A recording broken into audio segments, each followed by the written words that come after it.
Bienvenidos a una interesante escapada en la que seguiremos los pasos de Cristóbal Colón por Castilla y León. En aquella época, a finales del siglo XV, la constante itinerancia de la corte le trajeron hasta estas tierras, siguiendo a los reyes católicos en busca de financiación para sus viajes. En marzo de 1486 ya estaba en Segovia. Fueron muchas las veces y las localidades que recorrió en su periplo: Martín Muñoz de las Posadas, Arévalo, Medina del Campo, Valladolid, Madrigal de las Altas Torres, Cantalpino, Alba de Tormes, Piedrahíta, Medina de Rioseco. En Salamanca se alojó en el convento de San Esteban y allí conoció a Fray Diego de Deza, el dominico toresano, confesor de la reina Isabel la Católica y hombre clave en el comienzo de su misión. Pero acompañadnos a descubrir esta gran aventura y escapada. ¡Comenzamos! Acompañadnos por esta interesante escapada para descubrir cuál fue el paso de Cristóbal Colón por Castilla y León. Colón visitó Valladolid, Segovia, Salamanca, Ávila, numerosos puntos de nuestra comunidad. Lo vamos a descubrir en la Casa Museo Colón. También vamos a visitar la Sala del Trono del Alcázar de Segovia para descubrir qué pudo pasar aquí. Y es aquí donde tuvieron lugar las duras negociaciones del Tratado de Tordesillas para repartirse el Nuevo Mundo. Os haremos una propuesta gastronómica acorde a vuestra escapada. También viajaréis a través de los sabores, pero muy nuestros.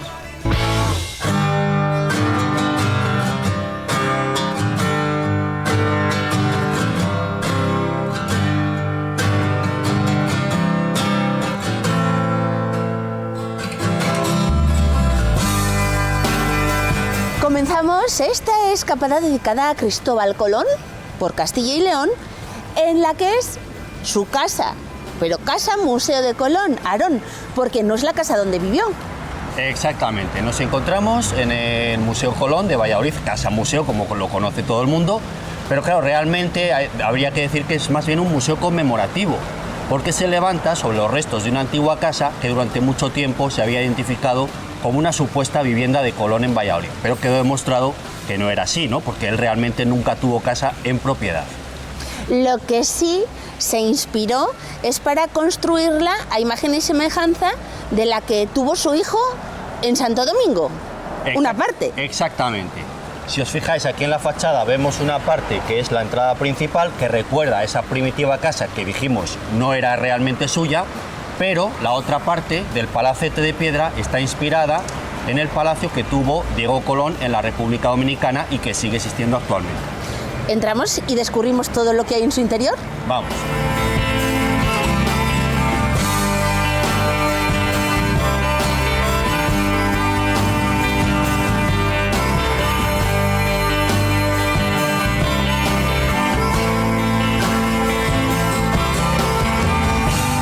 En su interior hacemos un viaje hacia finales del siglo XV.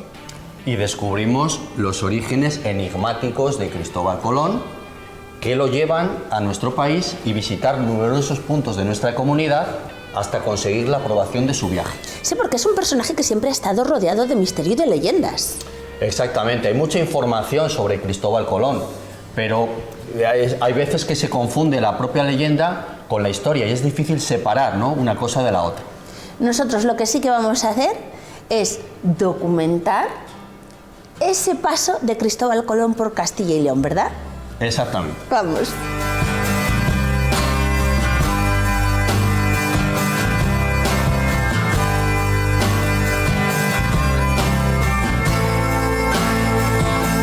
Después de la negativa portuguesa de Juan II, Cristóbal Colón viene a la España de los Reyes Católicos y recala en la corona de Castilla, porque claro, ya se habían casado Isabel y Fernando, se han unido Castilla y Aragón.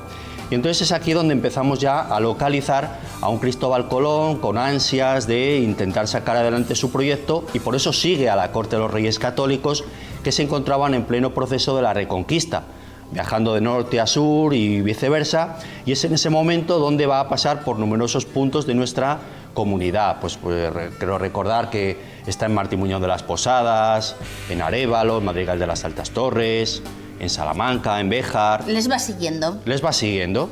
Y el punto culminante va a ser cuando ya llega en agosto de 1486 a Valladolid, porque ahí se va a entrevistar con el prior del convento Jerónimo de Nuestra Señora de Prado, Hernando de Talavera, que era el confesor de la reina Isabel. O sea que ahí, claro, ya se empieza a encaminar en esa aprobación del primer viaje. Persona clave. Fundamental. Sin eso, pues probablemente no hubiera tenido esa línea directa con los reyes, ¿no? A continuación, Cristóbal Colón visitó la ciudad de los Almirantes, Medina de Río Seco, y allí esperó a los reyes durante 2 meses, que se habían tenido que ir a Galicia a sofocar una revuelta. Esto, pues bueno, va a significar un paréntesis, ¿no?, en ese proceso que él buscaba, ¿no?, rápidamente para la aprobación del primer viaje. Pero ya las cosas se empiezan a poner a su favor cuando visita Salamanca, el convento de Salamanca. Ahí se reúne con el confesor real, que era Diego de Deza. El convento de San Esteban, clave también, ¿verdad? El convento de San Esteban, hay mucha documentación, ¿no?, sobre todas estas cuestiones. Y allí va a ser fundamental porque Diego de Deza va a, digamos, por así decir, ver, ¿no?, con buenos ojos esa propuesta que ofrecía Cristóbal Colón y claro, va a hablar directamente con los reyes. Y ahí quedan un poco ya la cosa en el aire hasta que recibe Colón la buena noticia de que la reina ha accedido a estas pretensiones, pero claro, tiene que terminar el proceso de la Reconquista. Y una vez finalizada la Reconquista, pues queda con Colón en que efectivamente, bueno, pues analizarían en detalle el primer viaje y bueno, y a la postre pues sabemos que todo cuajó de manera positiva para Colón. De ahí las capitulaciones de Santa Fe. Exactamente, y ahí es cuando le van a, bueno, pues dar una serie de promesas, ¿no?, a cambio de ese proyecto que él va a realizar, ¿no?, para la corona. Privilegios que iba a tener. Dinero, honores, privilegios, ¿no? Pues por ejemplo que le nombren virrey, almirante de los territorios descubiertos, potestad judicial, privilegio para nombrar gobernadores de esos territorios. Es decir, que Colón quería tener el mismo poder, ¿no?, que tenían los reyes allí, ¿no? En las Indias. En las Indias, en lo que llamaban las Indias así en genérico. En esta casa museo, Aarón, podemos hacer un viaje por, valga la redundancia, por esos 4 viajes de Cristóbal Colón. Exactamente, ¿no? Ahora ya nos encontramos a un Colón triunfante, ¿no?, porque ha vuelto, ¿no?, de esos 2 primeros viajes realizados, ha asesorado a los reyes para firmar con Portugal el Tratado de Tordesillas, y en 1496 vuelve a Valladolid. Sabemos, además, detalles curiosos, que estuvo en Fuente Dorada, que se alojó muy probablemente en un pequeño palacio que tenía su amigo, el noble de la corte Luis de la Cerda, y que haría unas compras de ajuar, de ropa, de joyas, para presentarse dignamente ante los reyes, porque él ya tenía pues otra posición, ¿no? Y claro, pues les pide a los reyes que le den el dinero para ese tercer viaje. Pero antes tiene que resolver ciertas cuestiones que hay contra su persona, porque hay unas acusaciones de mala gestión, de corrupción en cierto modo, ¿no?, que le hacen que tenga que de nuevo visitar a los reyes que se encontraban en Burgos en ese momento, 1497. Y ahí se va a entrevistar por separado con Isabel y con Fernando para aclarar todas esas cuestiones, y ya una vez aclarado todo esto, pues consigue además que le nombren virrey, almirante y gobernador de las Indias, y ya pues le dan el dinero para ese tercer viaje. Claro, pero ¿qué pasó a la vuelta del 4.º viaje? También fundamental. A la vuelta del 4.º viaje las cosas ya se van a torcer un poco, lo vamos a ver ahora.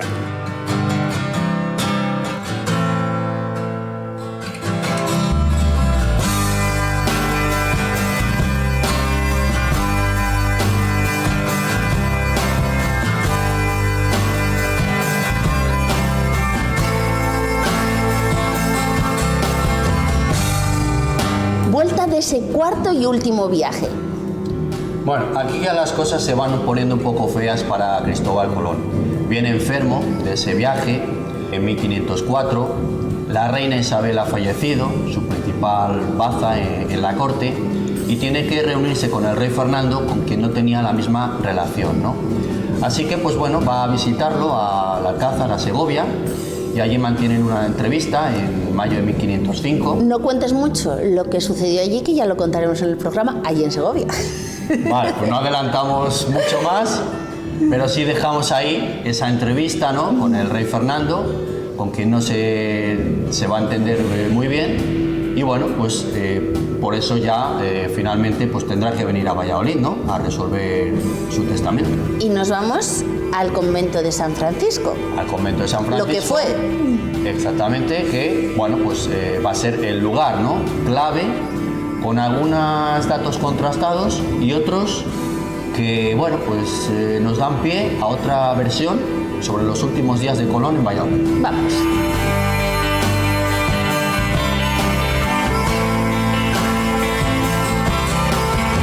Y hemos venido a la Plaza Mayor de Valladolid porque, Aarón, aquí estaba el convento de San Francisco, donde estuvo enterrado Cristóbal Colón. Eso es. Pero no se sabe si o no, hay diferentes teorías, que pasó los últimos días. Colón ya llega enfermo a Valladolid a la vuelta de ese último viaje, habiéndose entrevistado con el rey Fernando.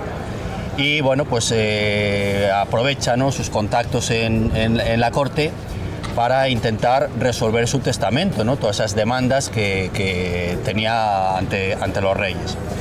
Entonces, bueno, la reina Isabel había fallecido y necesita, pues, que se apruebe todas sus demandas. Va a ser acogido por los monjes franciscanos, pero aquí tenemos la duda realmente si pasó sus últimos días en el convento de San Francisco, porque consta que los funerales fueron en la iglesia de la Antigua. Entonces, si hubiese muerto realmente en el convento de San Francisco, le hubieran hecho los funerales en el propio convento, no hubiera sido necesario lo de la iglesia de la Antigua. Esto ha alimentado una especulación que señala Lucio Mijares, que comenta que hay un señor, el bachiller Andrés Mirueña, que aparece mencionado en el testamento de Colón, y este Andrés Mirueña tenía su casa en la calle actualmente Juan Mambrilla, que en la época era la calle Francos. Entonces, pues bueno, genera, ¿no?, esa expectativa de que pudiera haber pasado sus últimos días convaleciente en la casa de Andrés Mirueña en la calle Francos, haber sido luego los funerales en la iglesia de la Antigua y finalmente trasladado al convento de San Francisco para ser enterrado, que eso es realmente lo que conocemos, ¿no?, que fue enterrado en el convento de San Francisco de Valladolid, aunque, bueno, pues luego por diferentes circunstancias de la historia los restos viajarían en varias ocasiones, Sevilla, Santo Domingo, La Habana y vuelta a Sevilla, que es lo que sabemos en la actualidad. Pero bueno, la muerte es en Valladolid, el entierro en el convento de San Francisco, y sería pues el primer lugar donde Colón reposó. Vamos a otro de los puntos donde hay simbolismo todavía en la ciudad de Colón. Muy bien.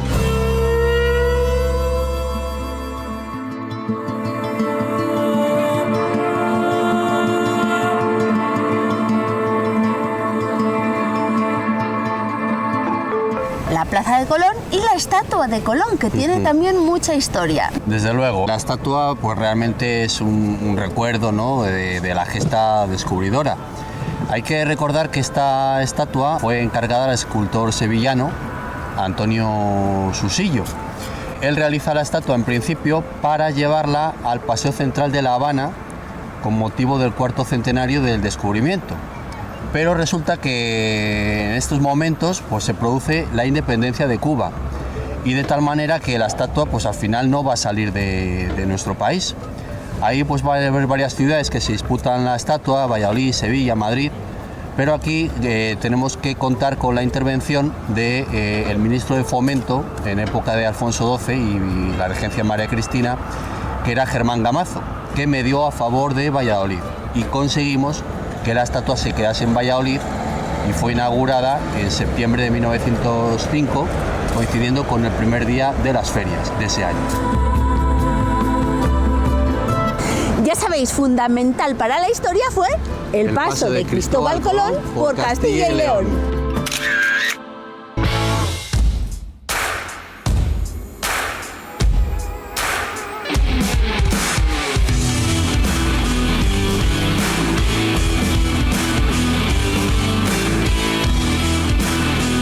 Aprovechamos que estamos aquí para hacer nuestra recomendación de alojamiento, porque está aquí al ladito, el Hotel Boutique Colón Plaza. Cámara, En el interior de las habitaciones también tenemos esas vistas a la estatua de Colón, en muchas de ellas. Así es. Tenemos las habitaciones con vistas, que se llaman así, sobre el monumento de Colón, como podéis ver. De estas habitaciones tenemos 4 plantas, ¿vale? Y serían 6 habitaciones por planta.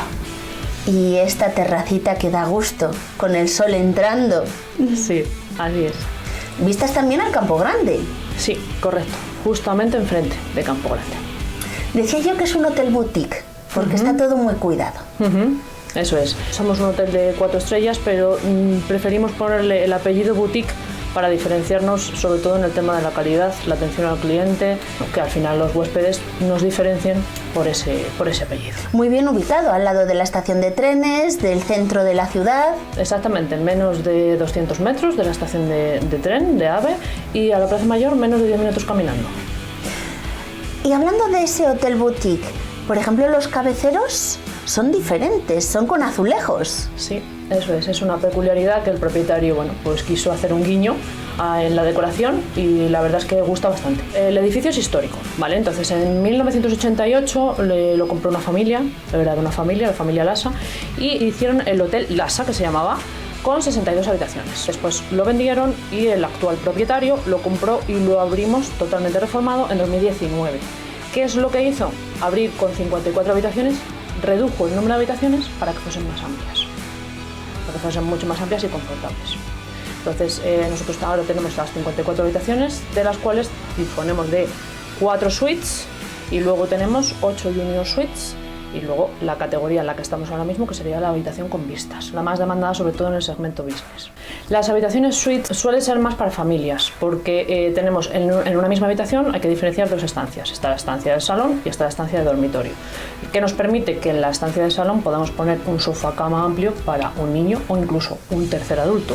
Entonces son las habitaciones familiares porque son las más grandes. Después tenemos habitaciones más económicas, que nosotros las denominamos con categoría superior, que son habitaciones un pelín más pequeñitas, que también suelen ser, bueno, pues más para también segmento business, que aquí trabajamos mucho con ese tipo de cliente. Estas habitaciones con vistas también son muy demandadas por el turismo de fin de semana. Porque el turismo de fin de semana, las parejas, los matrimonios, lo que quieren es venir a un hotel, estar céntrico, porque no dejamos de estar céntricos, pero además tener unas buenas vistas. Y sin necesidad de coche. Zonas comunes. Zonas comunes, nosotros ahora mismo disponemos de 2 salones para hacer reuniones, pues Salón Recoletos, que lo llamamos, y luego tenemos el Salón Gamazo, que es como un tipo de librería, biblioteca, pero que también se le pueden dar diferentes formatos para diferentes usos. Y la gente que viene fin de semana es para visitar todas las opciones culturales y patrimoniales que tenemos. Exacto. Pues vamos a seguir en nuestra escapada dedicada a Colón.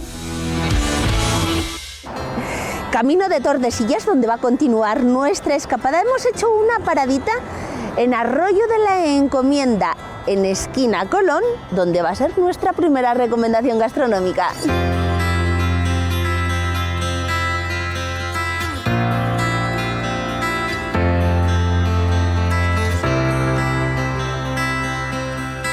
Aventura emprendió Cristóbal Colón y aventura emprendieron Beatriz y su marido Carlos con esta esquina Colón.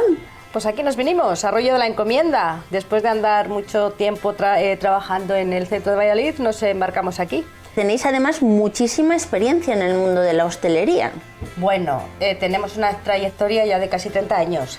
Nosotros empezamos en el restaurante Campo Grande, el mítico Campo Grande, con Jesús y Javier. Allí nos conocimos Carlos y yo. Allí empezamos a trabajar con ellos, hicimos nuestra carrera profesional y personal y luego ya nos vinimos aquí y aquí seguimos ya nuestra carrera profesional juntos. Y vemos en el restaurante muchos motivos de Cristóbal Colón, de nuestro personaje del programa. Y de viajar, aquí invita a viajar. Tenemos aquí unas maletitas que invitan a viajar. Tenemos la Bola al Mundo antigua. Tenemos, a mí que me gustan mucho los barcos, tenemos ahí el timón, que es el timón por el que llevamos ahora. Tenemos toda América, un poco de América que conquistó. Y luego tengo mi pasión, los vinos, porque yo empecé como sommelier. Entonces yo aquí tengo mi rincón, que tengo mis vinitos de algunas partes de aquí, de España, de América. Y bueno, y poco a poco del vamos mundo, haciendo algo, poquito a poco. ¿Y cuál es vuestra propuesta gastronómica? Bueno, nosotros trabajamos mucho el menú de día porque tenemos muchas personas obreras y mucha gente que viene de paso para ellos, y luego tenemos nuestra carta. Nuestra carta principalmente lo que más elaboramos pues es el pavo escabechado, con verduritas que se trajeron de América y los vinagres y demás. Luego aquí tenemos un bombón de setas, que es un agridulce que lleva pasas, piñones, mucho pimiento verde, pimiento rojo, luego lleva una salsa agridulce de tomate. Dan ganas, según lo estás viendo, dan ganas ya de probarlo. Tienes ahí un tenedor que lo puedes probar perfectísimamente. Pues vamos a ello, no nos vamos a privar.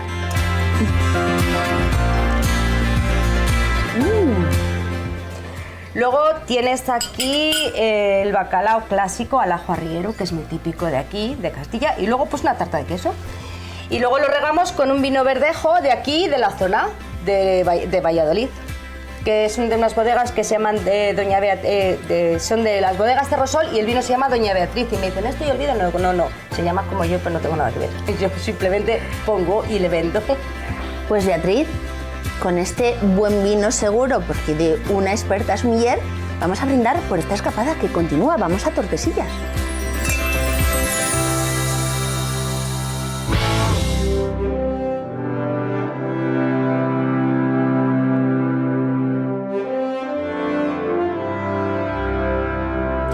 Llegamos a Tordesillas y antes de entrar en las casas del tratado, nuestra recomendación literaria en esta ocasión, Cristóbal Colón, el ocaso de un navegante, de Godofredo Garavito.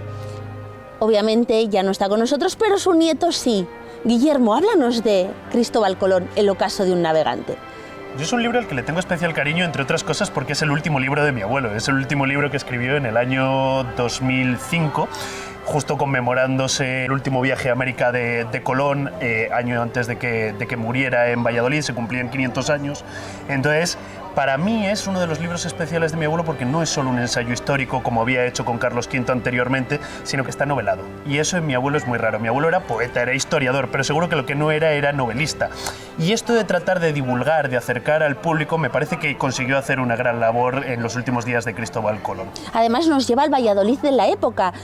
Parece que estamos recorriendo las calles, ese convento de San Francisco donde él sitúa los últimos días de Cristóbal Colón. Sí, no, yo creo que esa es la labor que teje muy bien, un Valladolid bastante conventual, bastante místico, donde él recalca el frío, porque mira, lo hablábamos cuando habéis estado grabando en el convento de San Francisco, esta mañana en la Plaza Mayor de Valladolid, el frío que hacía. Bueno, pues sin calefacción en el siglo XVI, en 1506, tenía que hacer todavía más. Entonces, no sé si había principiado la primavera, como dice Godofredo en el libro o no, pero tenía que notarse. Y ese Valladolid está muy bien descrito, hay pocos documentos realmente que destracen la ciudad como era a lo largo del siglo XVI, y creo que mi abuelo consigue recrearla bastante bien. Colón llega a Valladolid bastante resentido, no solo físicamente, ya un Colón mayor, bastante decrépito, con muchos achaques después de 4 viajes al otro lado del Océano Atlántico, sino que en su tercer viaje vuelve con cadenas a España.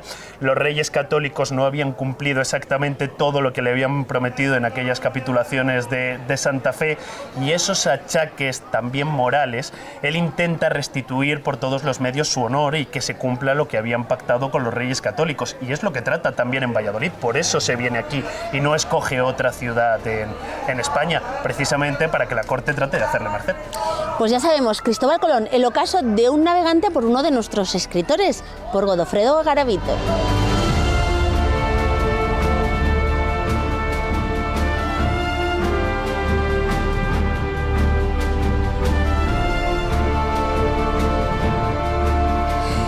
Antes de entrar en estas casas del tratado, vamos a hablar un poco de los edificios.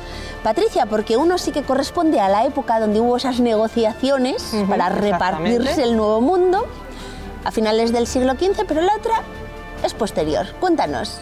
La otra data del siglo XVII, lo único que al construirse adherida a esta se las conoce desde entonces a las dos como las casas del tratado. Dos palacios. Dos palacios unidos. En este fue donde tuvieron las negociaciones que condujeron al Tratado de Tordesillas y donde podemos visitar en la actualidad el Museo del Tratado. Son bien de interés cultural. Están declarados bien de interés cultural. Sobre la puerta tenemos el escudo de los Reyes Católicos es el más grande y debajo dos más pequeños que corresponden a los dueños de la casa, Alonso González de Tordesillas y a su mujer Leonor de Ulloa. ¿Accedemos? Vamos.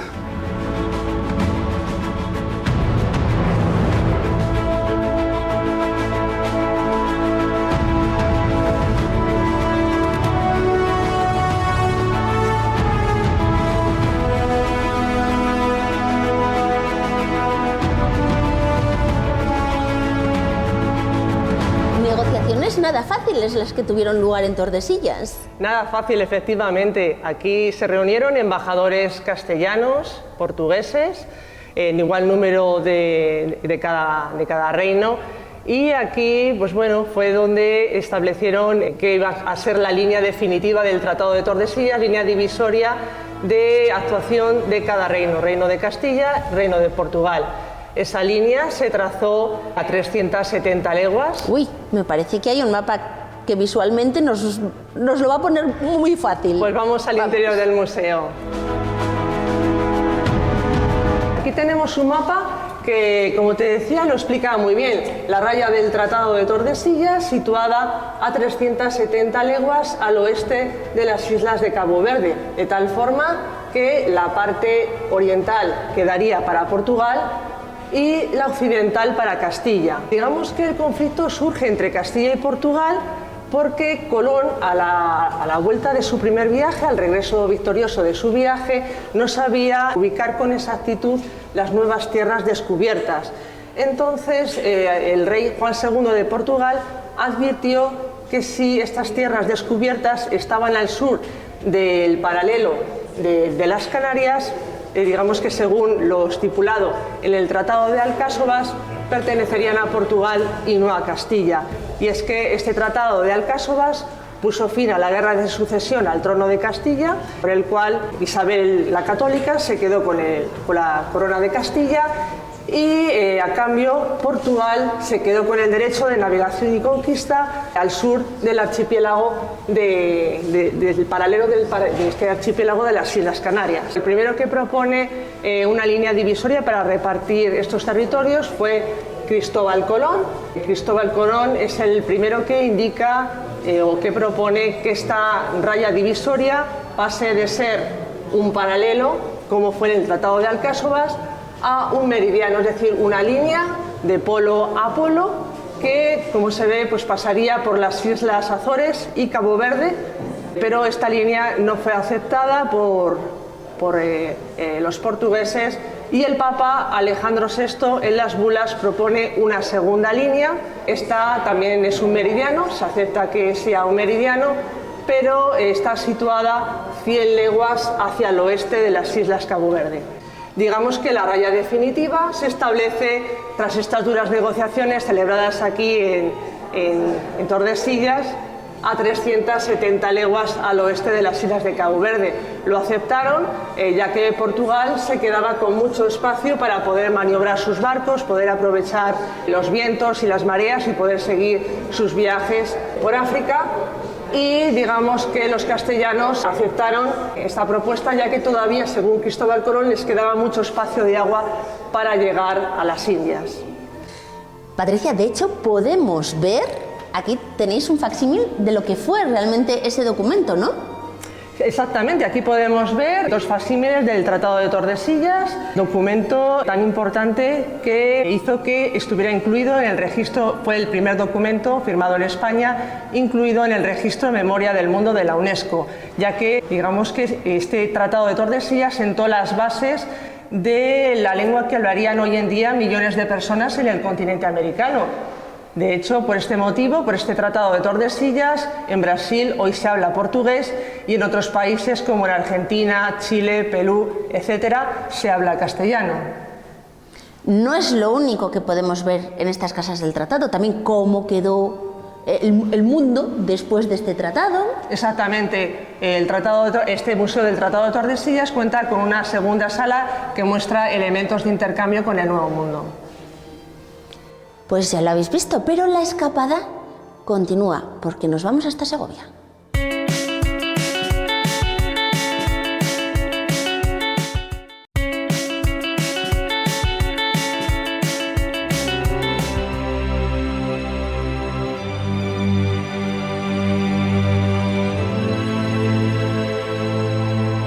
Segundo día de escapada y siguiendo los movimientos de Colón hemos llegado hasta Segovia. ¿Por qué? Vanessa, cuéntanos. Pues estamos aquí en Segovia, concretamente en el Alcázar de Segovia, y es que él debe de pasar por 3 ocasiones por la ciudad en sus viajes por Castilla, y sabemos que en la tercera ocasión, en 1505, estuvo con Fernando aquí dentro, le recibió. Isabel había fallecido ya unos meses atrás. Vanessa, entramos y descubrimos qué es lo que pudo pasar en el interior. Entramos. Vamos.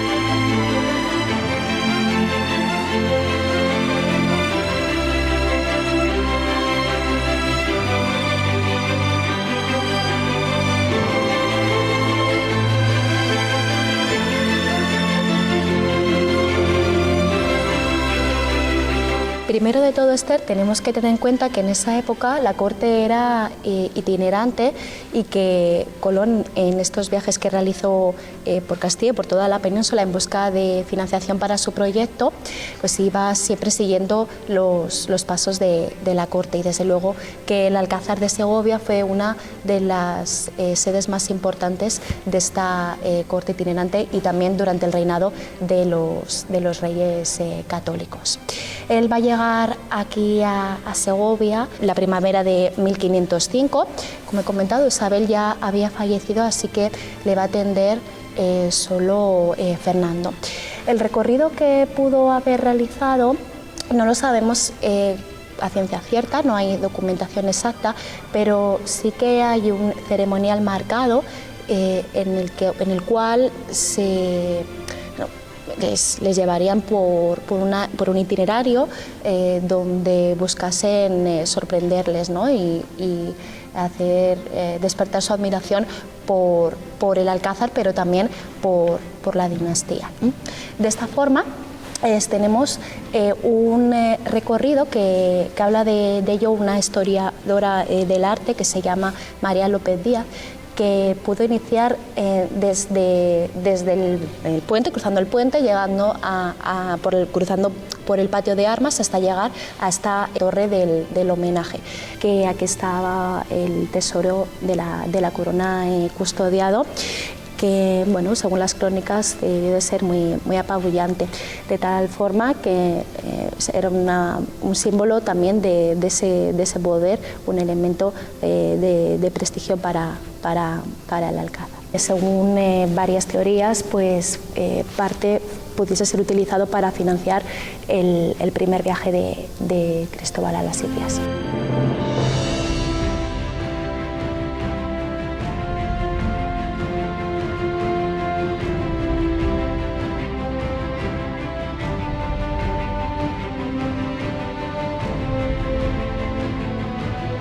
Estamos en la segunda parada, que sería la sala de los reyes. Aquí nos encontramos con un friso decorado con los monarcas desde Pelayo, desde el siglo VIII. Y claro, este friso, esta representación de las figuras, tenemos que imaginárnoslo como una forma propagandística para exaltar la dinastía, el linaje, ¿no? Con ello los monarcas se legitimaban y mostraban esa continuación del poder real durante tanto tiempo. Entonces, quien accedía al Alcázar iba a pasar por todas estas salas un poco para ver con quién se iban a encontrar, ¿no? Eso es, al final es una representación del poder real para dejar bien claro de con quién, a quién iban a ver. Eso es, del poder que tenía esta dinastía y las figuras de los reyes, eso es.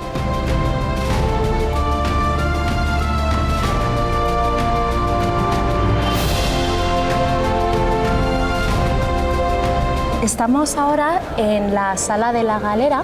Desde la sala de Reyes pasaríamos por la sala de las Peñas hasta llegar a este espacio que también se conoce como el Salón de Embajadores. Aquí es donde los invitados esperaban a que los monarcas les recibiesen en audiencia en la sala del trono. Así que nos tenemos que imaginar aquí a Colón disfrutando de este precioso techo mudéjar hasta que Fernando le hiciese pasar a la sala del trono.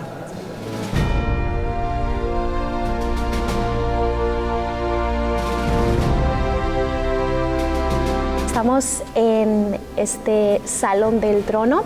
Aquí es donde probablemente Fernando acogiese a Cristóbal Colón. Una vez que le abrieron la puerta, pues la imagen que vería sería de Fernando sentado de forma majestuosa, rodeado de grandes símbolos que reforzaban su autoridad monárquica. Entonces era una manera de transmitir la grandeza del monarca y ver, como hemos dicho, mostrar quién mandaba, que él estaba en busca del favor real y que se mostrase muy bien esta visión. En su recorrido, siguiendo los pasos de la corte, llegó hasta Segovia con el objetivo de buscar la ratificación de los privilegios que le habían sido concedidos en las capitulaciones de Santa Fe. Fernando quería que renunciase a esos privilegios y a cambio le otorgaría extensas tierras en Castilla, pero Colón lo rechazó con gran firmeza. Cristóbal Colón se sabe que estuvo aquí en Segovia en este último viaje durante 5 meses, desde mayo hasta agosto de 1505. Y antes de marcharse, a finales de agosto, debió de firmar ese último testamento que luego ratificaría un día antes de morir ya en Valladolid. Así que aquí lo firmó. Y también, al mismo tiempo que firmó Colón este testamento, Fernando en el Alcázar estaba realizando las gestiones con el rey de Francia, Luis XII, para firmar el Tratado de Ebla, que una de las consecuencias fue su compromiso matrimonial con la sobrina del rey francés, Germana de Foix. Es que claro, este Alcázar guarda tanta historia en su interior. Exacto.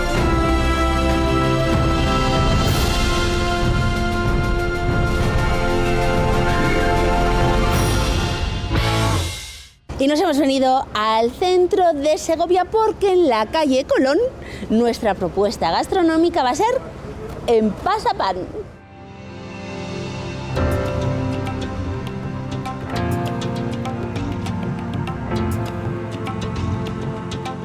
En el interior vamos a hablar un poquito de esta propuesta que es muy nuestra, pero también muy internacional, como esos viajes.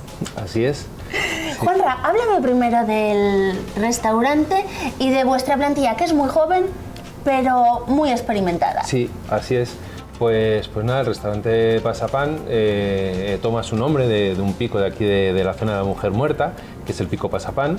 Nosotros lo cogimos pues, con la idea de montar un restaurante en Segovia que utilizase pues, la cocina, el producto de Segovia, pero dándole un toque internacional.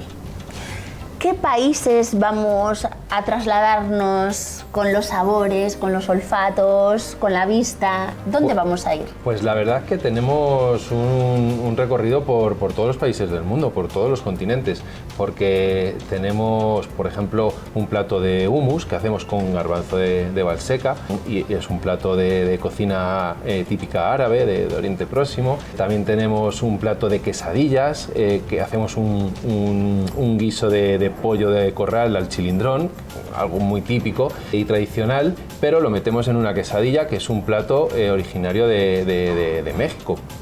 Tenemos también pues salsas, una salsa huancaína con unas patatas de castellanas. La salsa huancaína es originaria de Perú.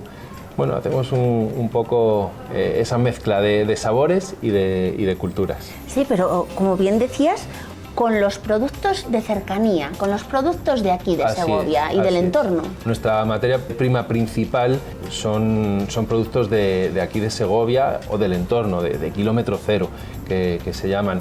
Por ejemplo, todas nuestras carnes de vacuno son vacas criadas aquí en Segovia.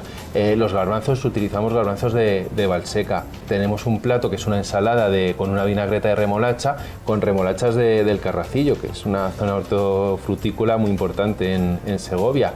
Y bueno, el pollo de corral también de aquí de la zona. Estos huevos que tenemos son de Fuente Milano, son huevos ecológicos que intentamos utilizar su materia prima de Segovia, pero con toques internacionales. Y además sintiéndonos como en casa, porque tenéis diferentes ambientes y en este es como si estuviéramos en el salón. Sí. Aquí tenemos pues nuestra chimenea, tenemos un sofá, una librería y lo hemos ambientado pues para que la gente, nuestros clientes y amigos, estén lo más cómodos posibles en nuestro restaurante. Y otro ambiente también. Tenemos abajo otro salón que lo utilizamos un poco más para grupos, ya sabes que los grupos pues siempre suelen ser un poco más jaleo. Pues lo tenemos diferenciado para que la gente aquí pueda comer o cenar tranquilamente y abajo pues disfruten. Eso es. Pero no nos olvidemos de las tapas, zona de tapeo. La zona de tapeo, tenemos mesas altas que los clientes pues pueden tomarse su vinito con sus raciones y tal. Es un ambiente un poco más informal. ¿Hablamos ya de nuestra propuesta? Sí. Venga. Pues mira, empezamos por las croquetas de cecina, que es el plato icónico de aquí.